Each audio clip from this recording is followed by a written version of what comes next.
Баршаңызға сәлем. Бүгін сіздерге жүгеріні дұрыс қайнатуды көрсететін боламын. Мен де мұнда жүгеріні алдын ала жуып тазалап алдым. Енді жүгерімізді кастрөлімізге салып, суымызды құйып, отқа қоямыз. Суымыз қайнаған соң жүгеріні 15-20 минут бетін жауып, баяу отта қайнатамыз. Тұзды суға салмаймыз. Тұзды жүгері піскен соң, соңынан қарай өзіңіз дәміне қарай қоссаңыз болады. Мінекей біздің жүгеріміз 15 минутта пісіп шықты. Өте дәмі керемет болады. Сырттан сатып алып жүрмей, осылай үй жағдайында барша отбасыңызға осылай дайындасаңыздар болады.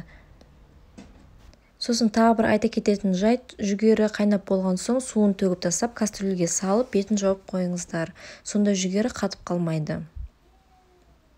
Және ыстықтығын сақтап ұзақ уақыт тұрады.